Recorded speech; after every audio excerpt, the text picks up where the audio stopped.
یہ رمضان استقبال رمضان اسے کہا جاتا ہے. وہ مہینہ اللہ کا مہینہ آ رہا ہے, وہ مہمان آ رہے ہیں. رمضان کے روزوں کے حوالے سے یہ بات یاد رکھیے, آپ حدیث سنتے ہیں نا, اللہ کے نبی علیہ السلام نے فرمایا الصوم لی وانا اجزی بھی, یہ روزہ میرے لیے, اس کی جزا میں دوں گا. اچھا ایک ارادہ اجزا بھی, اجزا بھی, مختصر مفہوم یہ ہے کہ جو بندہ رمضان کا روزہ رکھ, جب وہ جنت میں چلے گئے تو انہیں ہر طرح کی اللہ تعالیٰ نے آزادی دے دی تھی کہ آپ جیسا رہنا چاہتے ہیں رہیں, جس طرح رہنا چاہتے ہیں رہیں, جتنی زندگی گزارنا چاہتے ہیں گزاریں, اور جو کھانا چاہتے ہیں کھائیں. لیکن اللہ تعالیٰ نے ایک شرط لگا دی, وَلَا تَقْرَبَا هَٰذِهِ الشَّجَرَ, آپ نے اس درخت کے قریب نہیں جانا.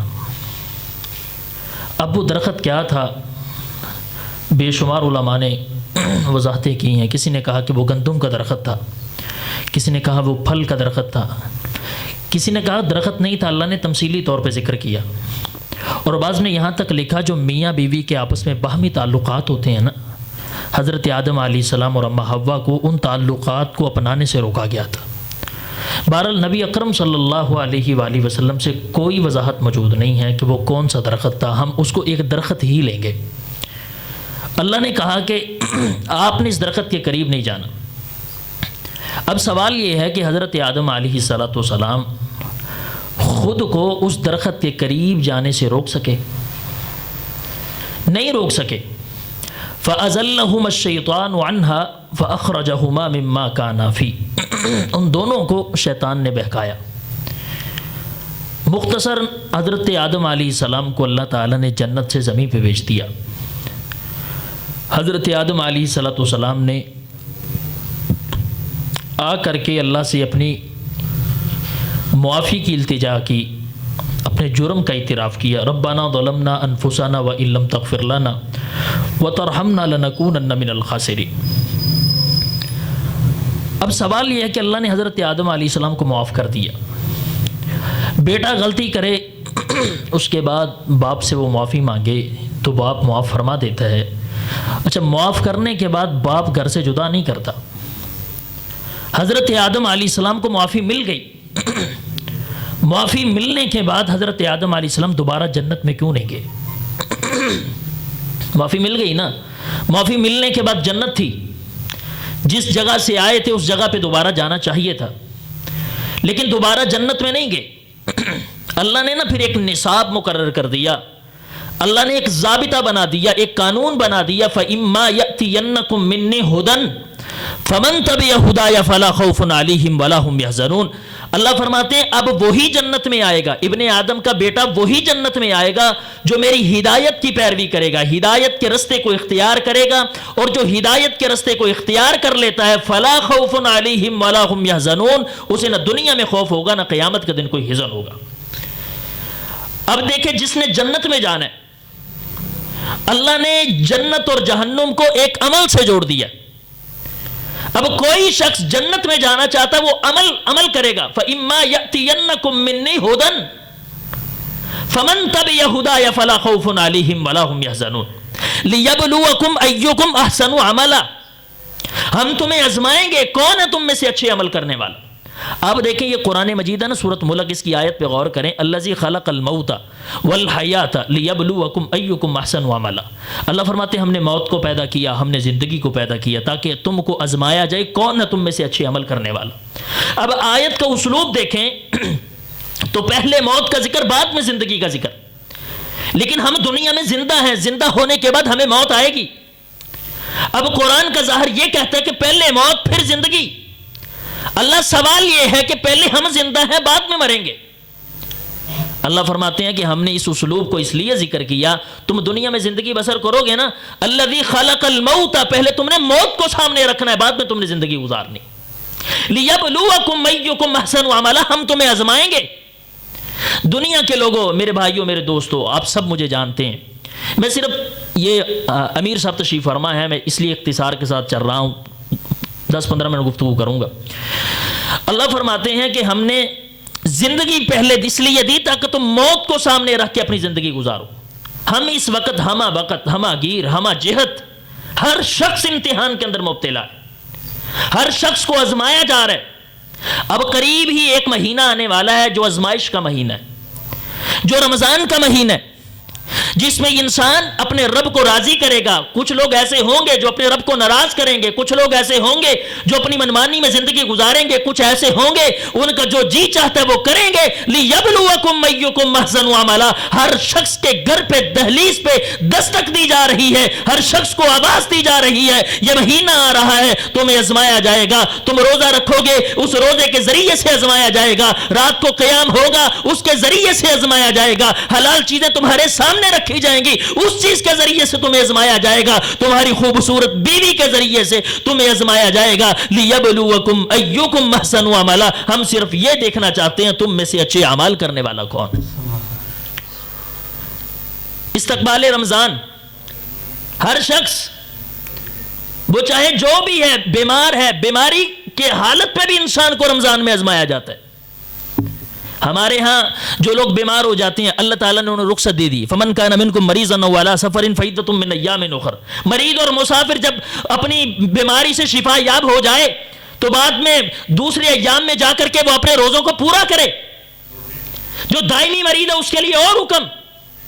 لیکن سوال یہ ہے، یہ جو مریض آدمی ہے جس کو بیماری آ گئی، اس نے روزے چھوڑ دیے، یہ رمضان کی باقی برکات سے کیوں محروم ہے؟ باقی برکات سے کیوں محروم ہے؟ ایک بیمار ہے، وہ روزہ نہیں رکھتا، وہ رات کو تراویح کیوں نہیں پڑھتا؟ رات کو قیام کیوں نہیں کرتا؟ وَاعْلَمْ أَنَّ شَرَفَ الْمُؤْمِنِ وَقِيَامُهُ بِاللَّيْلِ، اللہ کے نبی کو وصیت کی گئی تھی، لوگوں یاد رکھو، امام الانبیاء محمد الرسول اللہ جن پہ دین مکمل ہوتا ہے، آسمان سے جبریل امین وصیت لے کے رسالت مآب پہ آتے ہیں، اللہ کے نبی امت کو بتلا دینا وَاعْلَمْ أَنَّ شَرَفَ الْمُؤْمِنِ وَقِيَامُهُ بِاللَّيْلِ، اللہ نے مومنوں کی عزت قیام اللیل میں رکھی ہے۔ جب ساری کائنات سو جاتی ہے، یہ رب کے سامنے سجدہ کرتے ہیں، اللہ ان کے سجدوں کی لاج رکھتے ہوئے انہیں جنت الفردوس کا داخلہ عطا فرما دیتے ہیں۔ ہر شخص آزمایا جائے گا استقبال رمضان کے حوالے سے، کیونکہ ہم ایک آزمائش والے مہینے میں جا رہے ہیں، اس لیے بنیادی بہت ساری چیزیں اس کو بیان کرنے کے لیے، لیکن میں احادیث کی روشنی سے 3 باتیں آپ کے سامنے رکھتا ہوں، بات ختم کرتے ہیں۔ اعلان ہوتا ہے آسمان سے کہ ہم اس مہینے میں وَغُلِّقَتْ أَبْوَابُ النَّارِ، ہم جہنم کے دروازوں کو بند کر دیتے ہیں، وَصُفِّدَتِ الشَّيَاطِينُ، شیاطین کو جکڑ دیا جاتا ہے، اور وَفُتِّحَتْ أَبْوَابُ الْجَنَّةِ، ہم جنت کے دروازوں کو کھول دیتے ہیں۔ کس مہینے میں؟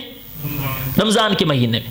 آسمان کے دروازے بھی کھل گئے، جنت کے دروازے بھی کھل گئے، اور جہنم کے اللہ نے دروازوں کو بند کر دیا۔ اب سوال یہ ہے کہ جہنم کے دروازے تو بند ہو گئے، کیا جہنم کے دروازے بند ہو گئے، اب کیا میں جہنم میں نہیں جاؤں گا؟ اللہ نے بند کر دیے، اللہ نے جہنم کے دروازوں کو بند کر دیا، آگ بجھا دی گئی ہے، آگ کو بند کر دیا گیا۔ اب کوئی ماہ رمضان میں اہل رمضان جو رمضان کے روزے رکھتا ہے اس کو چھوا نہیں جائے گا۔ اللہ نے جو بند کر دی ہے جہنم کی آگ،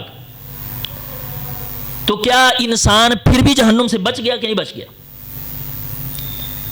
دنیا میں ہر شخص اپنا اپنا کردار ادا کر رہا ہے، ہر شخص اپنا اپنا کردار دنیا میں ادا کر رہا ہے۔ عزیزو، جہنم کے دروازوں کو بند ہونے کا فائدہ امت کو تب ہوگا جب دنیا میں انسان اپنی آگ جو جلائے بیٹھا ہے اس کو بند کرے۔ جو انسان اپنی آگ جلائے بیٹھا ہے، یہ آگ کدے انسان نے جلا رکھے، یہ آگ کدے انسان دہکا کر کے بیٹھا ہوا، کبھی بھی یاد رکھنا اس جہنم کے دروازے جو بند ہوئے اس کو فائدہ نہیں ہوگا جب تک انسان خود اپنے آپ کی آگ کے دروازے بند نہیں کرے گا۔ یہ رمضان، استقبال رمضان اسے کہا جاتا ہے، وہ مہینہ اللہ کا مہینہ مل جاتا ہے، اسے اللہ مل جاتا ہے۔ رمضان کا روزہ تو رکھ لیا، جہنم کا دروازہ بند ہے، جنت کے دروازے کھول دیے گئے، اور عزیزان گرامی اللہ نے آسمان سے رحمتوں کے دروازے بھی کھول دیے۔ سوال یہ ہے کہ انسان نے جو آگ جلا رکھی ہے معاشرے کے اندر، کیا انسان نے اس آگ کو بند کیا کہ نہیں کیا؟ حسد کی آگ ہے، بغض کی آگ ہے، انانیت کی آگ ہے، لڑائی جھگڑے رمضان میں ہوتا ہے، لوگ کرتے ہیں، لوگ دل صاف نہیں کرتے۔ اللہ کی قسم اٹھا کر کے کہتا ہوں جہنم کے جو دروازے بند ہوئے نا اس کا کبھی آپ کو فائدہ نہیں ہوگا۔ مقید کر دیا سانپوں کو یہ کہہ کر سپیروں نے، یہ انسانوں کے ڈسنے کا موسم ہے. یہاں پہ انسان ڈسے جاتے اسی مہینے میں. آپ یقین کریں، تاریخ پڑھ کے دیکھ لیں، کبھی کسی جانور نے کسی جانور کو مارا نہیں. بھیڑیے نے بھیڑیے پہ کبھی حملہ نہیں کیا، سانپوں نے سانپوں کو کبھی نہیں نقصان پہنچایا. لیکن ایک واحد مخلوق ایسی ہے اللہ کی زمین پہ انسانوں کا سب سے زیادہ جس مخلوق نے شکار کیا ہے نا، وہ خود انسان ہے. وہ خود انسان ہے. اس لیے اگر اللہ نے جہنم کے دروازوں کو بند کر دیا نا، تو استقبال رمضان میں آپ اس رمضان کا استقبال اس طرح کریں کہ آپ مکمل طور پہ کلی طور پہ اپنے آپ کو صاف ستھرا کر لیں. پھر رمضان کے آنے کا آپ استقبال کریں گے، آپ کو استقبال کا بھی فائدہ ہوگا، جہنم کی جو آگ بند ہوئی ہے اس کا بھی آپ کو فائدہ ہوگا. اللہ نے آسمان سے رحمتوں کے دروازے کھول دیے. اب آسمان سے رحمتوں کے دروازے کھلے، اس کا مجھے اور آپ کو کیا فائدہ ہے؟ آسمان سے رحمت اترتی ہے نا، آسمان سے برکت اترتی، لیکن مجھے کیا فائدہ اس کا؟ اللہ آسمان سے آپ کے کھانوں میں برکتیں نازل کرتا ہے، اللہ آپ کے پیسوں میں برکتیں نازل کرتا ہے، شہری افطاری پکانے والوں کے کھانوں میں اللہ برکات کا نزول کرتا ہے. لیکن عزیزان گرامی، ان برکات کا فائدہ تب ہے جب انسان آسمان سے اترنے والی برکات کو سمیٹے، انسان خود لوگوں کا خیال رکھے، انسان خود لوگوں کا حیا کرے.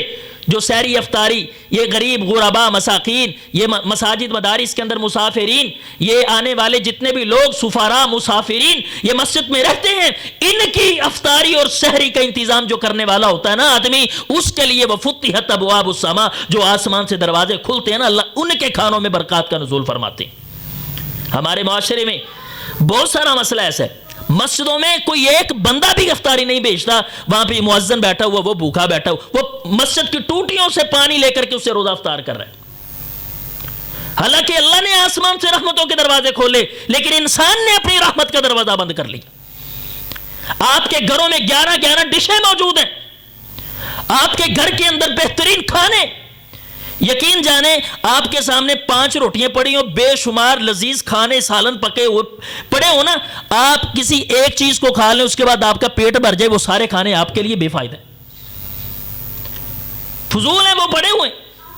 اور اللہ کی قسم جتنا کھانا ہمارے کچنوں میں ضائع ہوتا ہے نا رمضان میں، آپ اندازہ فرما لیجیے. اس لیے اللہ پروردگار عالم نے اگر آپ کے کھانوں میں برکات کا نزول کیا ہے، تو آپ بھی دنیا میں جو مسافرین ہیں، مسجد کے اندر، مدرسے کے اندر طلباء ہیں، ان کی افطاری اور سحری کا انتظام کریں. ہر ایک بندہ ایک اپنے ذمے لے لے کہ میں نے، یار آپ دیکھیں یہ پورا مہینہ ماشاءاللہ اس مسجد میں 30 نمازی ہیں، بے شمار نمازی ہیں، ہم تو بھولنے والے نہیں ہیں، آپ کو ماشاءاللہ کافی نمازی ہیں یہاں پہ. آپ دیکھیں ایک بندہ ذمہ داری لے لے کہ مسجد میں پہلے روزے کوئی مسافر آئے، کوئی سفیر آئے، کوئی باہر والا بندہ آئے، کوئی نماز پڑھنے والا آئے، ہمارا نمائندہ یا خادم مسجد میں موجود ہوگا، اس کی سحری اس کی افطاری کا انتظام ایک بندہ اپنے گھر سے کرے گا.